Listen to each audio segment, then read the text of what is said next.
कुफरी में स्कीइंग का लुत्फ उठाने और पूरे दिन मौज मस्ती करने के पश्चात कुमार, कामना, प्रशांत और पायल शाम को शिमला की ओर BMW में जा रहे थे। सर्दियों के दिन, जनवरी का महीना, शाम के 6 बजे ही गहरी रात हो गई थी। गोल घुमावदार रास्तों में अंधकार को चीरती पेड़ों की झुरमुट के बीच कार चलती जा रही थी। सैलानी ही इस समय सड़कों पर कार चलाते नजर आ रहे थे। टूरिस्ट टैक्सियां भी वापस शिमला जा रही थी।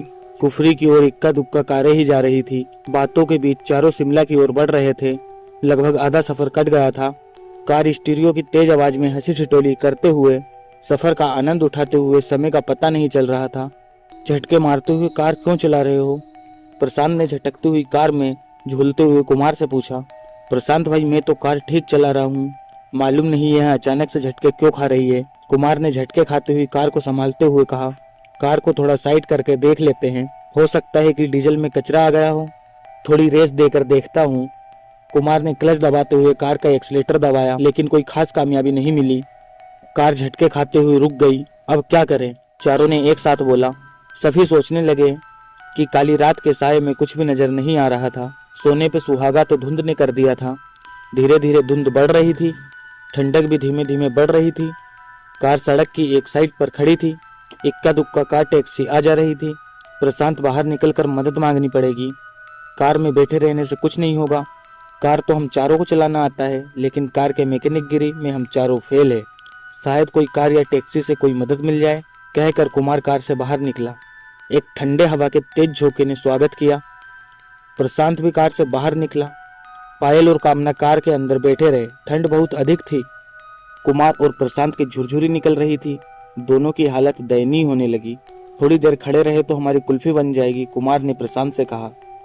ठीक कह रहे हो, लेकिन कर भी क्या सकते हैं, प्रशांत ने जैकेट की टोपी को ठीक करते हुए कहा।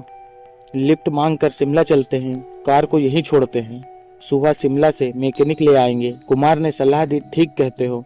रात का समय था, गाड़ियों का आना जाना बहुत कम था। काफी देर बाद एक कार आई। उनको कार के बारे में कुछ नहीं मालूम था।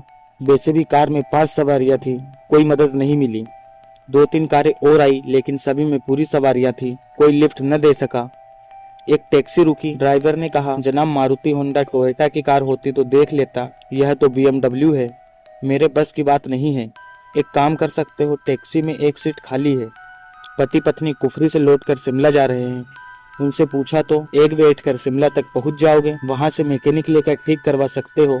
टैक्सी में बैठे पति पत्नी ने इजाजत दे दी।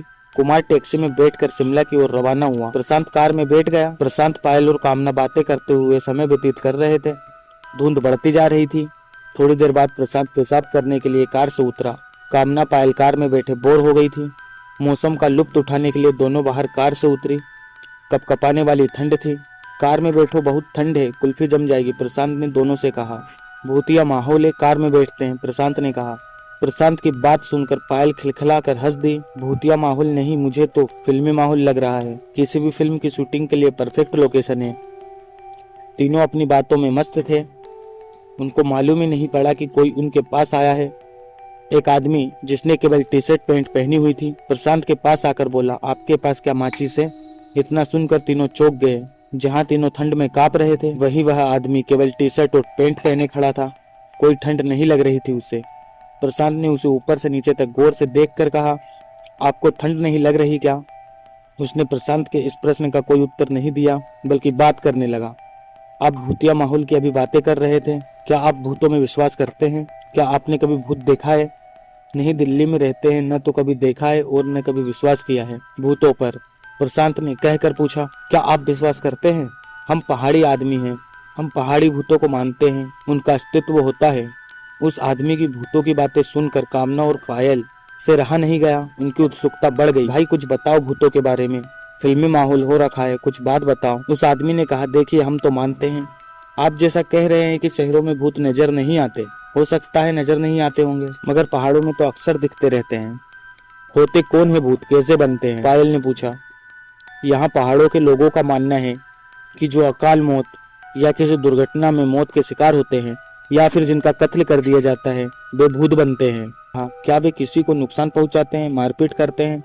प्रशांत ने पूछा। अच्छे भूत किसी को नुकसान नहीं पहुंचाते।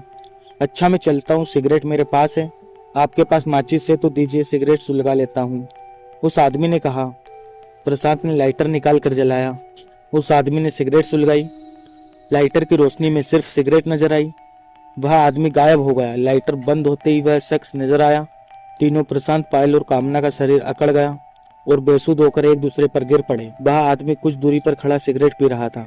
तभी वहां आर्मी का ट्रक गुजरा। उसने ट्रक को रुकने को कहा। ट्रक ड्राइवर उसे देखकर समझ गया कि वह कौन है। ट्रक से आर्मी के जवान उतरे और तीनों को ट्रक में डाला और शिमला के अस्पताल में भर्ती कराया। मैकेनिक ने कार ठीक की और कुछ देर बाद शिमला की ओर रवाना हुआ। कहा, तीनों को सदमा लगा है। वैसे घबराने की कोई आवश्यकता नहीं है। कुमार को कुछ समझ नहीं आया। वह एक अच्छा भूत था। अच्छे भूत किसी को नुकसान नहीं पहुंचाते। उसने तीनों की मदद की। शाम तक तीनों को होश आ गया। 2 दिन बाद अस्पताल से छुट्टी मिली और सभी दिल्ली वापस गए। लेकिन सदमे से उभरने में लगभग 3 महीने लग गए। आज 7 साल बीत गए हैं उस घटना को। चारों कभी भी घूमने के लिए रात में नहीं निकलते। नाइट लाइफ बंद कर दी।